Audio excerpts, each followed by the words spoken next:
Let me see. Okay, we're live. We're live. Okay, let's do it again. Look who's in the house. Hello. Oh my gosh. Welcome, Monica. I'm so happy to have you in the Macro Chat live show. Thank you. I'm very excited. This is really cool. I'm really excited. Yeah, when Monica was saying, now is it audio or like video? And I'm like, it's video. So hi, Jan. Yeah, Jan says no sound, but maybe because we're 30 seconds delayed, Monica and I can see what's going on. So it should be okay. But let me just let Jan know that it should be good soon. And then I'll say, let me know. 30 seconds delayed is how I function in life, so it's good. That's awesome. Yeah, she said okay now. So yes, I'm so excited. Monica and I did some tests, and hopefully things will work. But you guys know it's a live show, and you can see her images behind her. Oh my gosh, you guys are going to be so inspired. That's why I asked her, and she said yes. I'm super excited. So I just want Monica. We're going to dive into you in a little bit. But let me just do a little pre-thing. So this show is every other week, but it is going to be 4th of July in 2 weeks. So we are going to push the show to July 11th. So mark your calendars. It's going to be July 11th, and we're going to have Harold Ross as our guest for the month of July. Yay! So that's exciting. What we're going to do, though, is Monica, what we'll do is we'll do a short sponsor video, and then we're going to totally dive into her work, all her stuff, and we'll just have a blast today. Okay, let's go. The Macro Chat Live Show is brought to you by SJP's membership program, a membership program for macro and landscape photographers. The membership program will work on your journey. We have monthly challenges, live calls, bonuses, and live workshops for you to attend. To see more details, head on to membership.sullivanjphotography.com. Check out our 14-day free trial.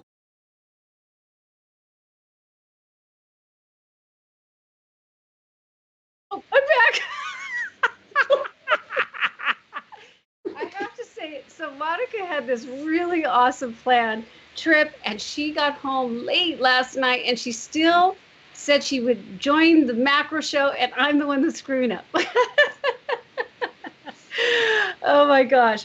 Okay, so we're going to dive in. I'm going to ask her some questions, but hi, Catherine. So Monica, when I'm going over here, it's because I'm looking at the chat over there. Okay. But I wanted to let you know that before we really dive in, I have to say, I love to really do research on you guys that are on the show. And that's how I say, oh man, I hope they say yes, which I was really fortunate you said yes. One of the things that I really, really liked was that in your about area, you said, I listened to the subject I photograph. I listened to the subject that I photograph. Then I always do this. I listen to the subject I photograph, and then I feel like it allows me to convey something to be heard by the viewer. So I wanted to say that that's how I feel too. I feel like I feel the actual image. So tell me about that. That's something inspirational before I really get into how you started photography. I really love that. Well, thank you. Yeah, when I started, I don't know, it just felt like it was more calculated, the whole designing of the photographs. And as I studied art, but as I paid more attention to just what I liked, and tried to stop, prescribing things for it, I would just kind of go more visceral and just shoot what I liked.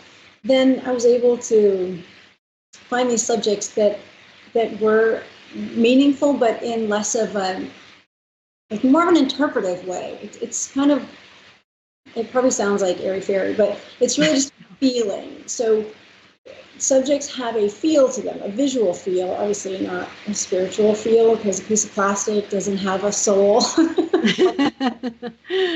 Somebody would argue with me, but these images, I want people to feel when they see them, visually, storytelling-wise, but also, many of them have a real sense of tactileness to them. which is, I don't know, I can't explain it anymore. It's just what I do, and it's what I like, and I stopped censoring myself. And the minute I started doing that, the images got way better. Yeah, isn't that true though? It's sometimes you just worry so much. Oh, is everybody going to like this? And then you just say to yourself, you know what? This is my spiritual. This is something that makes me feel good. But yet, I like how you say to be heard, and that just like that was like really cool. I really love that. And when I saw that, I said, oh my gosh, she has a good soul. But this is perfect because I would love to know. I know. But let's tell everybody else, how did you get into photography? Let them know your journey. Where, from the beginning to like what you're doing now, which is absolutely beautiful. How much time do we have? I did watch the clock, so no, I'm just kidding. No, it's good. It's good to know these things. Yeah, go for it. So I fell into it. All right. So I will try to take the very long version and condense it. I wanted to become a photographer when I was young. I was told, you'll be starving forever and you can't make a career out of that. And so I didn't get to go to art school. Instead, I went to a good university in Canada and I got a degree in criminology, which was the only thing that was interesting in the course book. It wasn't photography, because that wasn't an art school. So I literally just chose a major to get a BA in something that was interesting. So I did that for years, and then I found myself living in the US, and then all of a sudden being a single parent and had to get a job. And what was I good at? Well, a criminology degree from another country wasn't really going to get me very far in a different country. So I took my camera out and I just started, and I just launched a business. And at the time, so this was 2006, I didn't know there was any other kind of professional photography except portraiture. That's how out of it I was. And so I was like, okay, well, if I'm going to be a professional photographer, I just take pictures of people, I guess. That's just what I thought there was. And so I did that for years. And I mean, I liked it. I liked the photography. The business with people, it's not my thing. I don't want to convince people why they should, why an 8x10 piece of photographic paper with an image on it costs $75. I don't want to get into that fight. So when I discovered that fine art photography was an actual thing, then I pursued the heck out of it. And I just kept photographing and building a portfolio. And then somehow, I don't really know how, I got the courage to approach a company for sponsorship. And fortunately, I approached the best company. And that was Tamron. And they were willing, and they wanted to work together immediately. And I couldn't believe my good fortune. I kept kind of waiting to be found out. Like, you don't know who I am. I'm nobody. For years now, and it's been great. And I have other sponsorship deals with other companies like Miller's Lab, greatest lab on the planet. And it's really exciting to have professional relationships like that, because that pushes you as well. It's a different kind of development for me than dealing with a portrait client. Yes. Yeah. So that's how that happened. And then, I just kept going and going and going. And now I do all kinds of things. In addition to selling fine art, I write for different companies and for magazines, sell fine art, speak, teach, Yeah, I just found my home. That's awesome. That's awesome. And I noticed that you went back to college, and I think education is always it's always good to learn whether you go to college or not, to keep moving forward. And now you're teaching. I mean, it's a great story. And I always think it's always interesting to find out who makes these beautiful pictures that we're going to share, and how you got there, because we all have our different reasons for getting into the craft that we like, and all the people that are here that are watching too, they have their reasons too. But let's go ahead, AD, and just go into her images, and then we'll start talking about them. And I'm on Monica's actual website. But you know what I thought to myself? This is her website. Let me just share this. and I've got a couple galleries up, but I'm going to go ahead and go into Lightroom right now, and I want to talk about your thought process. You've given me some images, and they're just absolutely gorgeous.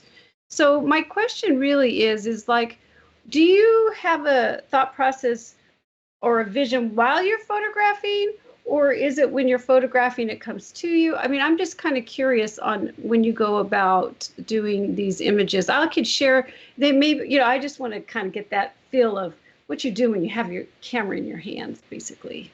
Well, it usually starts with the subject matter, actually. And so in this particular piece, this is a limited edition called Broken Beauty. I was having a glass of wine with my girlfriend. I asked her to toss me the chapstick. She did. It hit the wine glass. You could never reproduce this. It broke. And it broke into my hands, and she cleaned up the wine. But I was instantly just mesmerized at the shape that the broken pieces made. And so it starts with the subject matter. But then, to go back to your comment about studying and learning, yes. If you have a really inspirational subject matter, especially for macro, and you don't know what to do with it after that, that's when I think it's really important to study and to study, the masters. I worked with Freeman Patterson, who is a very, very famous Canadian photographer, and he doesn't even know how much I worship him and love him. But I spent a week with him, and he taught me about the building blocks of visual design, and I have gone on to teach the heck out of it to everybody that will listen, and also to further study it myself and read and practice. And so this is just a composition with triangles, and it's just understanding the flow of an image and really what to do with these basic shapes. They're just triangles. You arrange them in a pleasing way and light them. Right. But yeah, and it triangles are special as a human too. We're animals. I don't care what anybody says. We attracted to certain things, Mm-hmm. And you've done such a great job of sharing all the triangles. You did this on black plexi. Is that what you did? Well, here's the other thing I like to do. This probably sounds narcissistic, but it's not. It's just, it cracks me up. I have a weird sense of humor. So this is actually photographed on my own artwork because I think that's funny. I don't know why. But I put things in my images that no one else would know. Like sometimes there's people in the background holding things, and I know they were there, and that's part of the story for me. It's part of my enjoyment of looking at that piece. And so, yeah, this is photographed on my own piece of artwork. Oh, that's cool. I love that. That is so awesome. Another one I want to share too. This is beautiful because we know how small they are. And these are dandelions, right? The dandelion? Yeah, these are individual dandelion fluffs, and you've got to work with them with tweezers. And if you squeeze the tweezers too hard, you'll break the stalks. That's fun. Yeah, and you've made something that's simple that we see all the time into a beautiful, beautiful. So this is great. So when you're shooting, you're looking at it visually, and placing them, like you say. This is another one that is really, I love this one too. It's beautiful, the colors and the water drops and stuff like that. I'm going to share some other ones too. One. That's a bird of paradise. Now, here's my tip, like for other artists.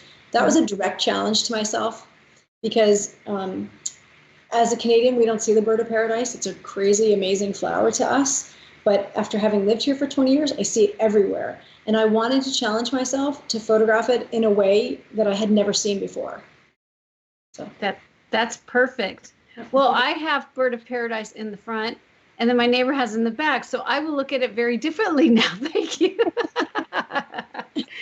That's awesome. I would never even know it was a bird of paradise. That is so cool.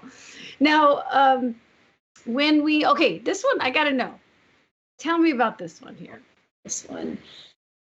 So this is one of those, I wish I could take credit for being smart enough to know that this is how this was going to come out, but I'm not. And so this is also a limited edition piece. It's entitled Mercury Magic because it looks like Mercury. Yeah, now, this was such a funny story. I was in my kitchen it was really late one night and I was feeling all lonely. So I didn't want to shoot in my studio and be alone. So I moved some things into my kitchen and I turned on the TV to not be alone, right? It was the middle. And I took it one whole dandelion, all intact. And it's a subject that I use a lot and I never tire of. And I spritzed it with water and I was really just setting up the shoot. I didn't even have my studio lights on it. But in the background, Saturday Night Live was on and Blake Shelton was performing and his whole set was blue. And so when I looked through the viewfinder, I was like, oh my goodness, what's happening? So I ran to the TV and I hit, this is the middle of the night, I hit rewind and I let it play again. And I was so excited about the color because the background is the TV. That's oh my gosh, that's so cool. I'm shooting straight into the TV. Now it's about 20 feet away. But what's hilarious to me is that, there's a pause button on the remote. But I was so excited that I just kept running back and rewinding. And so I listened to that Blake Shelton song like 12 times in a row.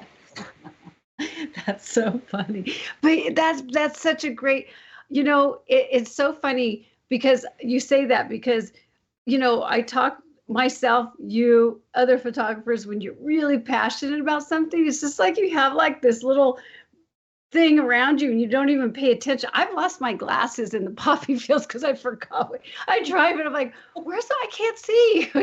But this is a perfect example of that. You were so into it. That's a great story. I love it. It's going to look like that when you backlit it, right? Usually I shoot into water and so it looks clear. So this is just water. There's no trick. Oh my God, that's cool. That's probably your TV in there. Yeah. Wow, yeah. That's wonderful. Well, it's a happy accident that oh my gosh, that's a great story. And then tell me about this one. This is so elegant. Are you very patient and wait till it drops? How do you do those drops? Well, first of all, I'm in this image. Oh yeah, over there to the side, right? You can't see me, but what you can see is inside that water drop, there is, it's a couch cushion, but it's a little pattern thing, and I'm holding it. So I'm half artist, I think, and half problem solver. So I've gotten to the point now where I think I know what looks good, but it's how to achieve it. Because with macro and water, you have reflections everywhere, and you have just crazy optical things that happen that sometimes you don't know how to control or you don't want. And when I was making this image, I was working for design firm in Hawaii, wanted photography of Hawaiian foliage. So it's a plumeria. But I didn't have an assistant in that studio like I do here. So I had to do all of the back and forth and the set design and everything. And so this is one plumeria. It's just straight water. There's no glycerin in it. But I was struggling to control the background. And so flowers pink. What's opposite on the color wheel? Blue. I looked around the room because it wasn't my room, right? I was just, they put me up in a house. And so I found a blue couch cushion, backed up enough, did it a million times with the remote trigger, and there you have it. Oh my gosh, that's awesome. It is beautiful. What a different way to do a plumeria too. I really love that. That is and that's one of the things that I feel like, we all shoot. So you see it everywhere now. And this is really elegant, soft, and you got a perfect drop right there. I've seen on my big screen. That's patience and a syringe. So I have several thicknesses of actual syringes, and it's just understanding the polarity of water and then what organic matter water will stick to. So there's some, that it just doesn't stick to. So it's all play. It's all just learn and play and try and fail and yeah, exactly, huh? Yeah. Okay, so what I want to do is I want to get back to your website because I have some things opened up, and I have to say your abstracts are absolutely gorgeous. One of the ones that I just fell in love with was this one too. But I want to ask you about post-processing now. So how is it? So you've done the shot, you looking, you depends on each of the subjects on how you're shooting it. What do you do now when it comes into post-processing? I mean, what's your thought process there? I mean, just play, or do you have a vision? Just kind of curious about that. Okay, well, after I made that image, I drank because that was a slinky suspended with a ball bearing wedged in between it using chopsticks. Ridiculous. Wow. So it's just so cool. I just don't want to, I love Photoshop, don't get me wrong. And sometimes when I cannot control some kind of reflection, I'll use Photoshop to get rid of it. But I just think it's way more fun to be able to tell a story about suspending a slinky from 2 clamps and using the Savage light table as a background, and then trying to use chopsticks to place a ball bearing in there whilst keeping it all in focus. I mean, it's a fun story. Then I use Photoshop to put it in. So having said that, it's not a slam on Photoshop. I love Photoshop, and I use it when I need to. Lightroom is what I do most of my post-processing in, because I shoot so many, right? And in any given studio shoot, like take the slinky, for example, it'll take often hundreds of images to get the right one.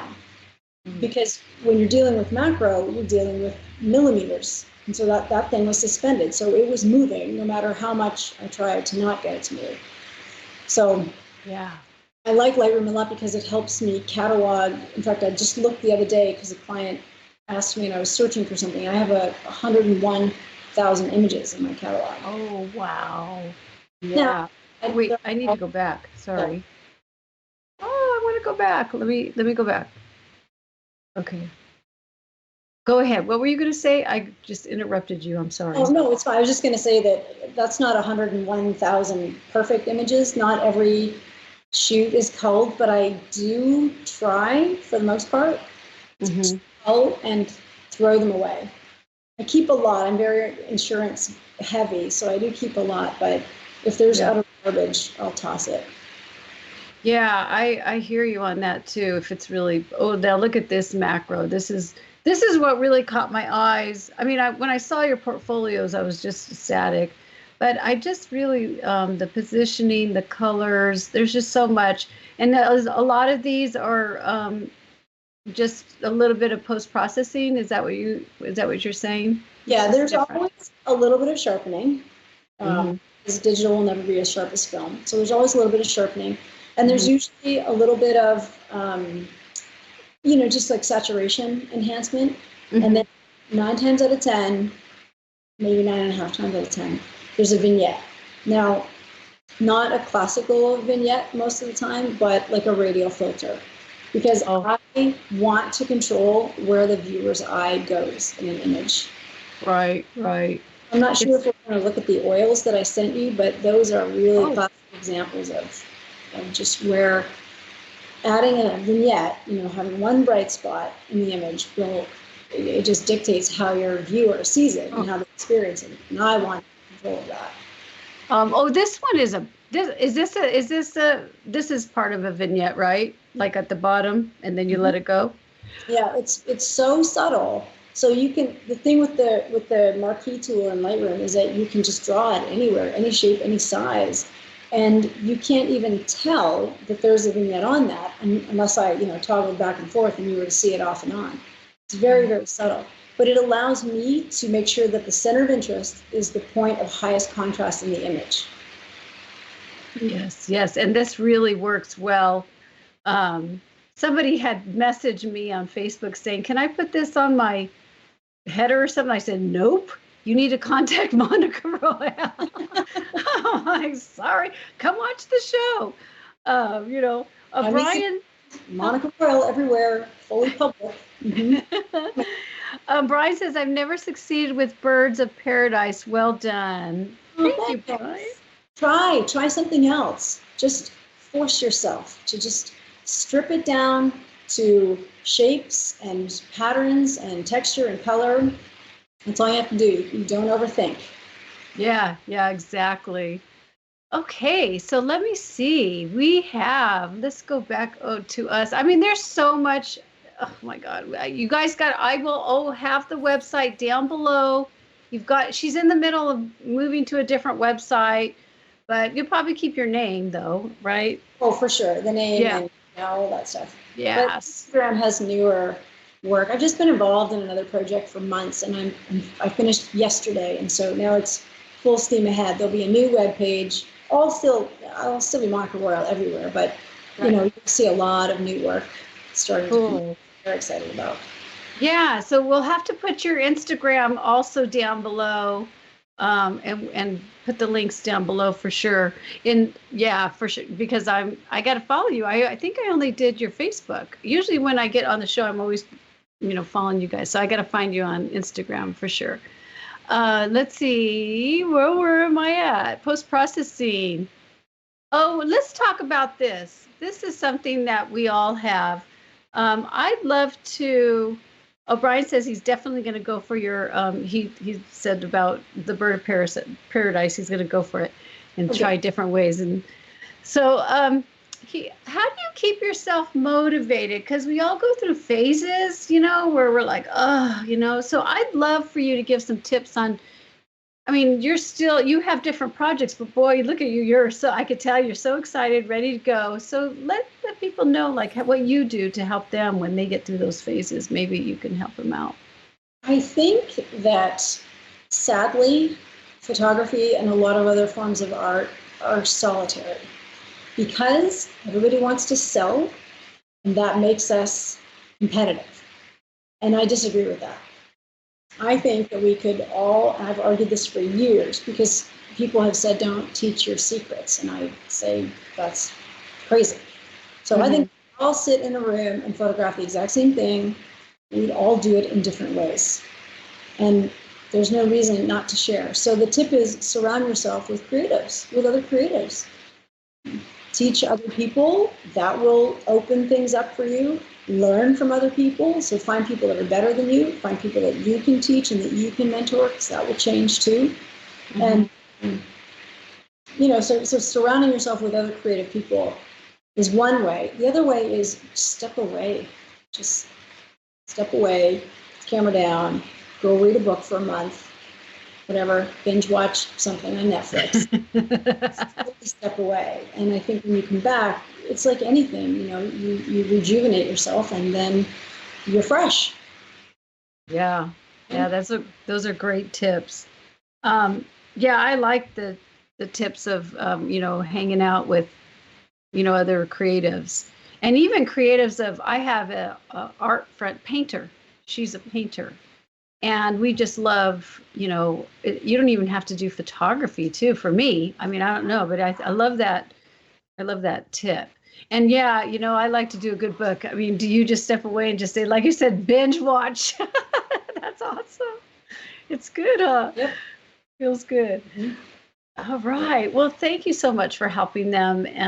And you guys definitely should do it, because it brings back, look at her, she's out coming back. We're going to see some new stuff from her. So Monica, this is really cool. We're going to go into, I'm looking at the clock. So I think what we should do now is go ahead and go into critique time. So what I do is I'll read. So I've already sent Monica the images. We only take a couple, and it's just a little feedback. It's nothing crazy critique. But I do ask, what is your thought process, or not your thought process? What was the goal for it?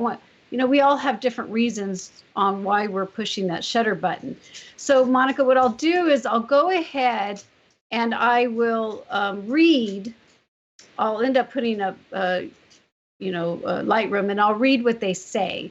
But any of you newbies that have not been part of the Macro Chat live show, I know we've got people here. I see there's people here. You guys got to chat more. I can't get in the chat because I'm all about Monica right now.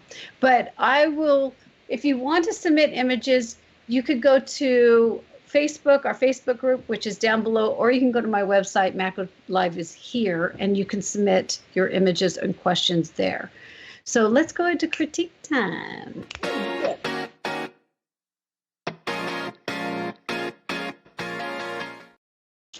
Okay, so, I messed up. Sorry, guys. It went too hard. You know why? I must be sweating. It was Brian. Okay, so this is what's so interesting. We have two Brians today. Oh, really? One is just spelled, yeah, it's so funny. We have one Brian. Okay, sorry guys, I'm screwing up. This is Janice. So we have one Brian that's Brian, and then another one with the Y. So welcome, Brians. This is so cool. I love it. So the first one, I'll go ahead and read what he says. He says, "Hi, Janice. What in the world? Sorry, boy. So you know what? Let me just. This is live, people. I can't get my notes up here. Got a grandchild over here. I don't know if you guys can hear him. Let's go ahead. Hi, Janice. Creating an image is different than taking a snapshot. This image began life as a green translucent bottle from China. It has become an emerald samurai. I started by finding the area I found most interesting, which was a glass stopper. I set up my table so that our glass wall became the background, which is nicely backlit the stopper. Mm-hmm. From there, he used Capture One and Sony Pro Live View and honed in on the image. I set my camera to aperture priority with 3-shot auto bracket. Using 3 exported images,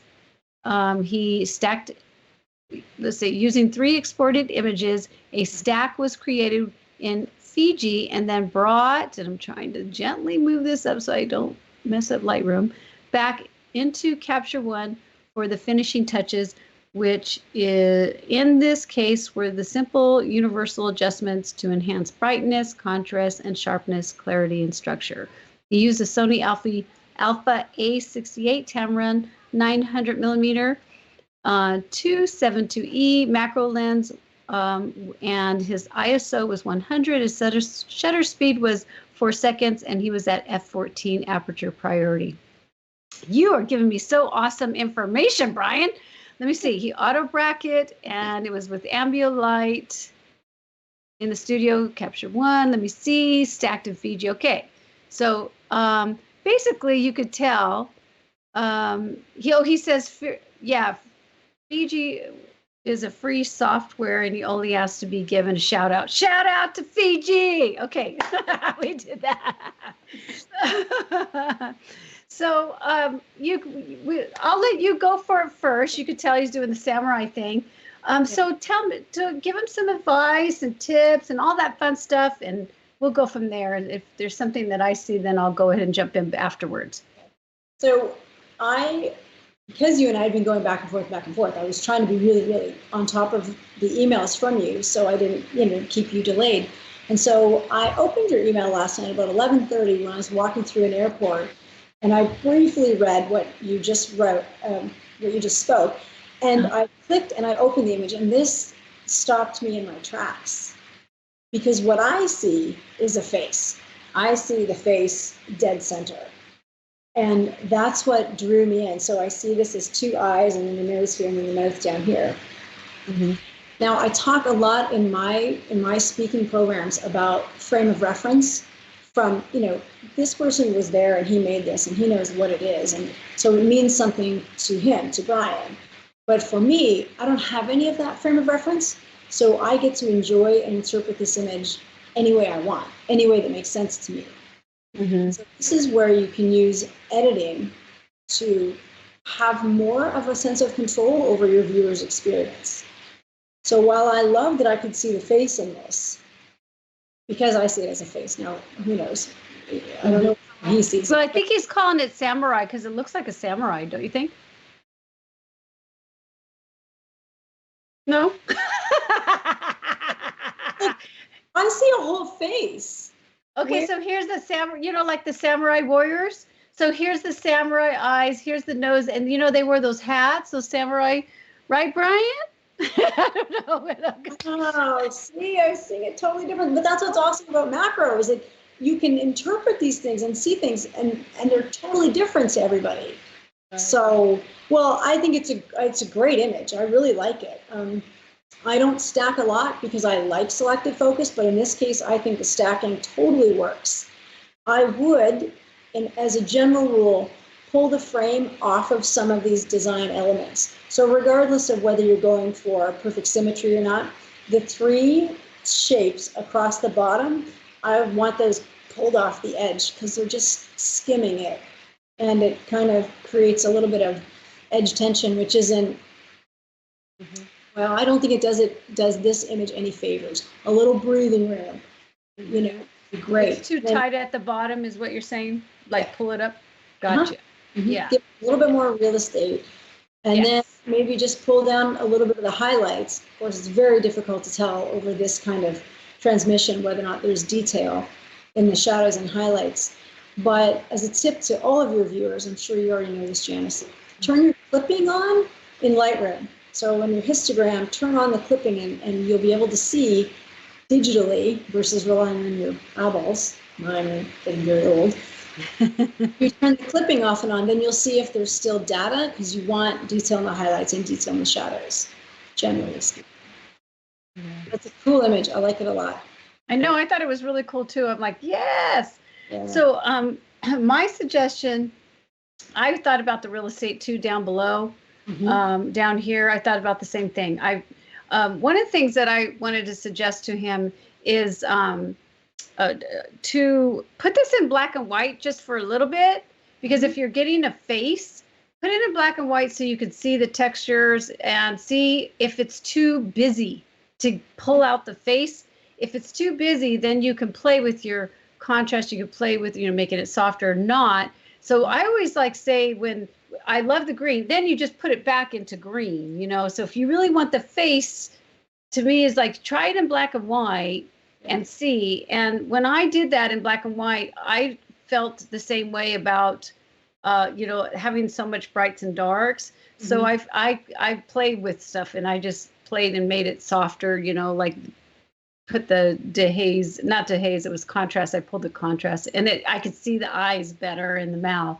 So I just wanted to give a suggestion is when you're doing something like this, sometimes the colors may, mess with you a little bit if you really want to go for a face and just put it in black and white. But I love it. I think it's so cool too. When I saw it, I was like, whoa, this totally looks like a samurai. Yeah. Very, very cool. Oh, right. So thank you. Oh, he did go to black and white. Well, so you did. Let me see if I don't even know if I have it. Oh, there it is. So see how I play? I play all the time. I love to play. So I played with it so I could see with the face. But so I think those are great tips. And the real estate is a definitely good thing when you start getting a little tight. It's either go real tight or not. But thank you, Brian. I really appreciate it. We're going to go to the other Brian. That's so hilarious. I've never had this before. There's 2 things, everyone. Monica is from California. She's my first Californian on the show. So yay for that. And then also we have 2 Brians. So 2 things have happened today. Okay, so let me read Brian. Huh? Did you say something? I said 2 firsts. Yeah, 2 firsts. Yeah. All right, Brian, let's go to his. He says he went out to photograph bees and flowers, or better yet, both. I watched this particular bee gathering pollen inside the pony flower and thought it would make a nice shot. I snapped the shot just when he sat up to clean his face a bit.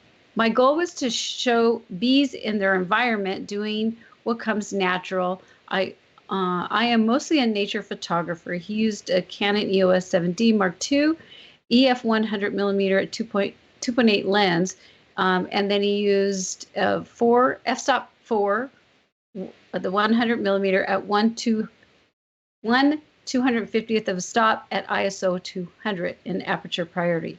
He says that my thought process in using these settings was to ensure that I had enough shutter speed while keeping the ISO low.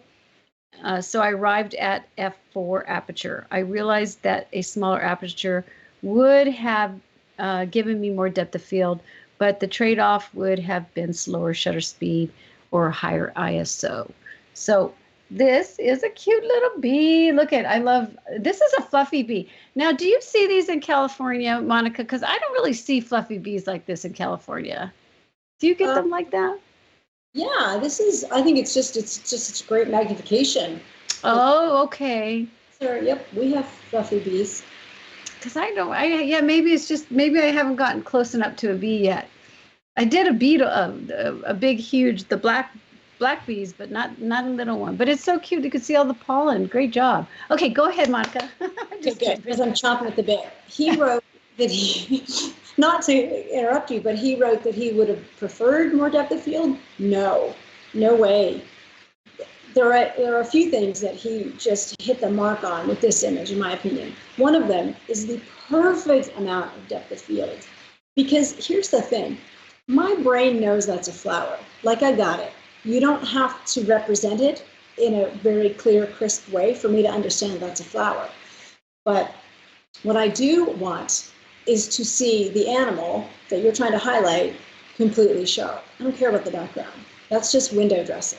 I know it's a bee, I know it's in a flower, and the bee is sharp, and I don't care what happens to the background. So I love that. I love that he has only enough depth of field to actually have the bee in focus. The second thing he did, which is the prize, the gold medal winning prize for nature photography, animal and insect, in my opinion, is he got a catchlight in the eye. That just makes any animal or insect come to life. That's why when you don't have catchlights in any eyes, that's why they call them dead eyes. Oh, nice portrait, but dead eyes. Oh, nice bee, but dead eyes. And so this bee with the catchlight in the eyes is perfect. I love it. Now, here's what I would say. When I opened this image, you'll see people, if they walk through galleries or exhibits and they do stuff like this, or they make a frame like this with their hands and they're trying to crop parts out. And that's what I did when I opened this up big on my computer. What is pulling at my attention in this image is a contrasting shape and a contrasting color. So you have a piece of green against pink, and you have a triangle against the rest of the frame. So it's not congruent with the design of the image. Had Brian taken a step to the right, probably one step, a foot, he might have been fortunate enough to make the background of the image the flower. Do you know what I'm saying? Yes, all of it, all of the flower. If he was to the right a little bit, yeah. Look, see, this is basically what she's saying. Like, see what's going on, Brian. I mean, I'm just going to show the background as it all pink. That's what Monica's talking about. Because it makes your eyes rest. And this is the part about frame of reference that all of my private students and I get into these heated arguments about, because they were there. So Brian was there, and he made that image, and he was probably super excited that he got the bee, that he got it in focus, that he got a catchlight, and that's awesome. That's I don't want to underplay that at all. That's fabulous. But once you find a subject like that out in nature, you can get excited, and that's great. And then I want you to stop and say background, background, background, and hammer it into your brain to try to train yourself to look at the background. Because if he'd done that, he would see, oh, there's this crazy triangle in the corner that doesn't help my design. Yeah, and definitely, Brian, from now on. Oh, hi, Stacy. She says hi. This is Stacy loves to show up. So she says hi, Janice and Monica. So I just said hi. I looked over to the side and I saw it. But yeah, no, that's a great tip. And Brian, for sure, this is, you would get a wider if you just stepped over and look at all that pollen. It's a beautiful. Oh my gosh, it's gorgeous. It's a great capture. It really, really is. Yeah, it is so pretty. Okay, well, thank you so much, Monica. That is awesome for those wonderful tips. And I know that I know the other Brian was here too. He said hi. Oh, so good. He's in there too. All righty. Let's go ahead and get on to equipment time, ED.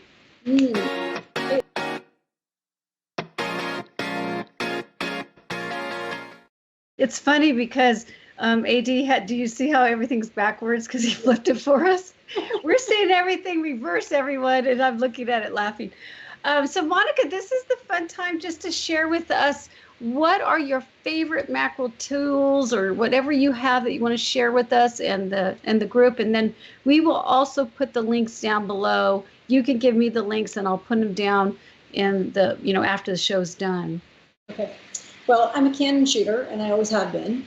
And as I was talking about earlier in the broadcast, I got connected with Tamron in 2014, but only because I had been using a Tamron macro lens. I have the fourth of the previous 3 generations of it. So from the time, before my kids were even born, I mean, I was a hobbyist way back in the Stone Age. And I had a Tamron lens then. So I shoot my macro exclusively with Tamron. I use the 90 millimeter. I know you read Brian's thing and you said 900 millimeter. Oh, did I say that 90? I said 900. Sorry. That's just so funny. I do that all the time. I cut you off to correct you, but I was laughing because I was thinking, oh, maybe he was like 17 feet away shooting that. That's awesome. Oh, that's so funny. 90 millimeter, and that's what I've shot for years, and incidentally it makes a great portrait lens. But yeah, so I shoot Canon. I've got a Mark III right now. I have 3 generations of Tamron lenses. Of course, I use the newest one right now. It's a 90 millimeter fixed, and anybody that has a lens that, it says zoom and then has a macro icon on it, it can't be a true macro unless it's a fixed focal length lens. So it will have a 1-to-1 reproduction ratio. It's got to be a true macro. Yeah. And I would say that for tripods, if you're going to go buy a new tripod, get one with a center column that is movable, so the column comes up and then it extends out. Yes. So if you're shooting in the studio, so you're not whacking the table with tripod legs, and that'll be very helpful. Yeah, and then print your work. I know you're asking me about equipment and stuff, but I do believe, like the images that I have on the wall behind me, I believe that printing your work and displaying it, even if it's just for you, is a very, very important part of the creative process, because it forces you to be outside of yourself, and it's not safe. Do you know how many people come through these doors? I mean, a lot. And every time I post something, there's feedback, and part of it is challenging yourself. It doesn't mean you have to accept the feedback or believe it or take it in, but it's going to change you somehow, good, bad, or otherwise. But all change when it comes to creativity, I think, is good. So print your work. I love that. We had one other person that had said that, and I really believe that too.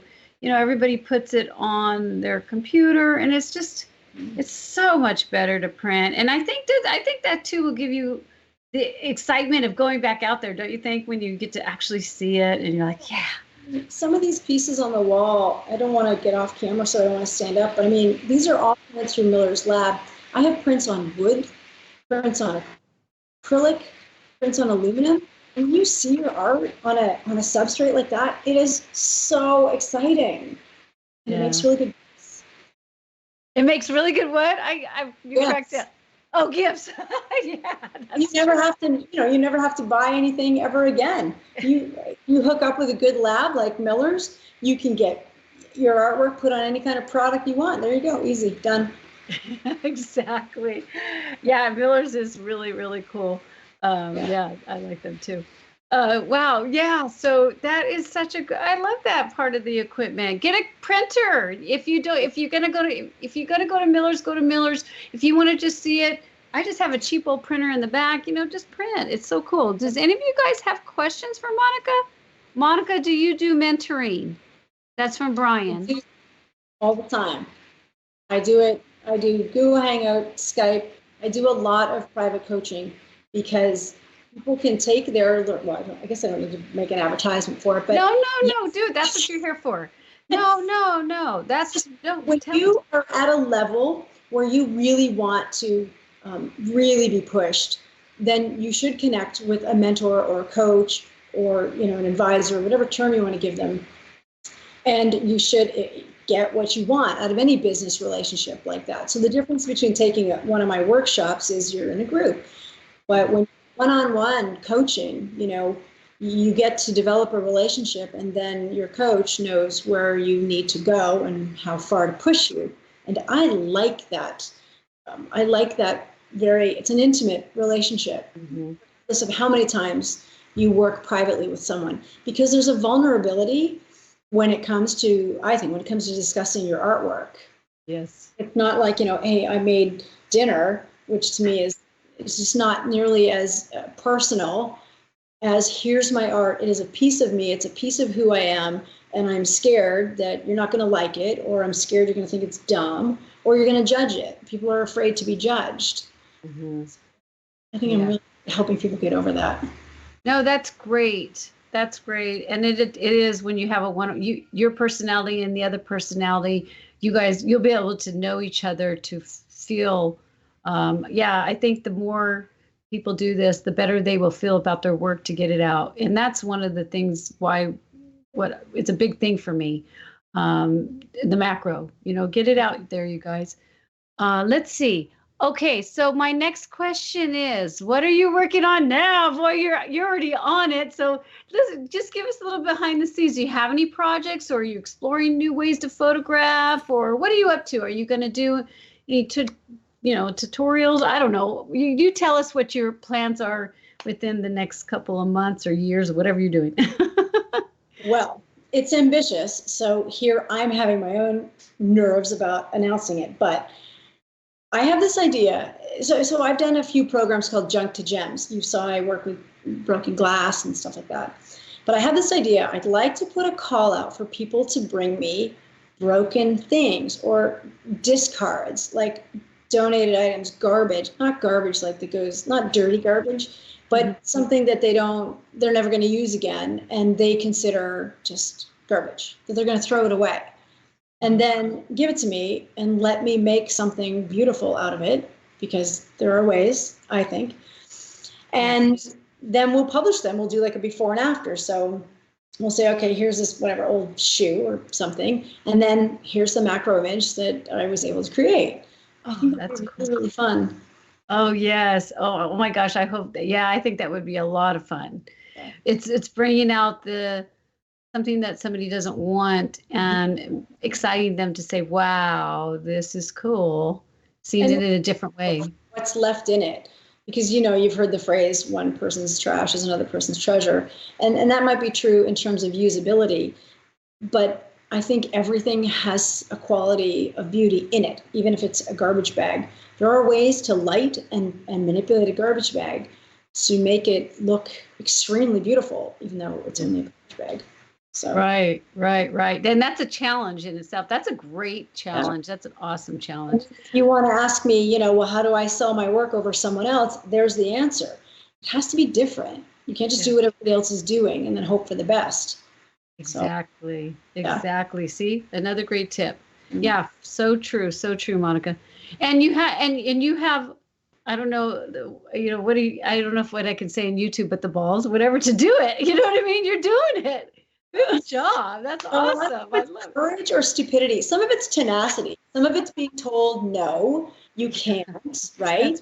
That pisses me off. Oh, can I say that on YouTube? Yeah, I think so. Let's put it that way. Yeah, when nobody, especially women, nobody wants to be told they can't do something. So go ahead and try. Tell me I can, and then I just will. Exactly. Oh, right. Very, very cool. Okay. So this is, oh my gosh, it's like 5:57. So do you guys have any other questions?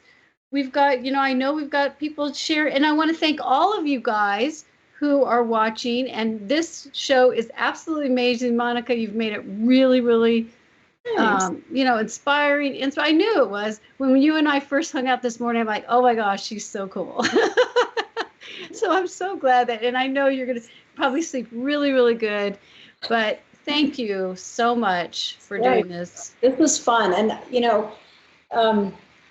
I just appreciate people like you who are doing such a good job and really propelling the industry to keep going. And that's what's important. It's tough in the digital age. There's copyright issues and there's just a lot going on that's negative. So I appreciate that you are a positive voice and definitely a positive personality, and just continuing to foster the love of artwork. I appreciate it. Oh, thank you so much. Yes, and that means a lot. I really appreciate that. And everyone showing up knows that I will keep doing this as long as you keep showing up the show. We will have people like Monica. It is live. It's all good. So so cool. All right, you guys. I hate that it's always it's always hardest. I'm pretty good at this. I'll tell you that though, because we are definitely down to the hour. So it went fast. It does, doesn't it? Every time I have one of these shows, it's like, oh, it's so sad to say goodbye. But we will hook up. So we could do like a 3-hour show easily. Oh gosh, I would. Totally. I'd be picking way more of your brain, especially when there's so many images that you have that are just absolutely gorgeous. And so people, you guys got to definitely, and again too, when we get off, just send me, whenever you have time, send me the emails, and everyone, we will get her Instagram going, we'll get her information. So if you want to work with her one-on-one, hey, go for it. We'll have a blast. It's fun. It's challenging, but it's really fun. Yeah. All right, you guys. Well, this is it. So if you love the show, please give it a thumbs up. It gets things going with YouTube so we can have the, macro chatting going to the rest of us people that love to get up close and personal. And then remember, though, we won't be here in 2 weeks. So this show's every other week. So we're going to stop for 4th of July, but come back July 11th because Harold Ross will be on. Yay! And then always, always remember that your 1,000 words does make a difference. Have a great day, evening, wherever you're at. Bye. Bye. Yes, that was good.